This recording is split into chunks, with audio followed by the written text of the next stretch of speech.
In this video, I'm going to show you how you can private videos on TikTok. So ensure you subscribe and turn on the bell notification to this channel for lots of educational guides and contents like this. If you love to private your videos on TikTok, right, head over to your profile, check your videos, right, check the videos you have posted. So I've posted this video, so I'm going to just click on it, right. I'm gonna turn off the sound, right. Okay, turn off the sound. Now what we're gonna do right now, click on this, yeah, right here. You're gonna see the privacy settings, right, click on it.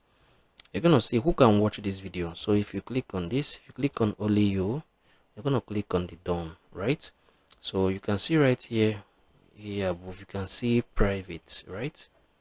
Okay, if I open this video now, you can see private, right. This video is currently private, so I just privated this video, so I can still come on here and unprivate this video as well if I want.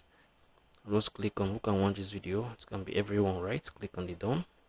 Yeah, so this video is public now, so if I'll still do this again, I would come on here, I'll make it private, right. Only you, done. So it is basically how you can do this here on TikTok. If you find this video helpful, share your thoughts below in the comment section. Thank you guys for watching through. I'll see you on the very next video.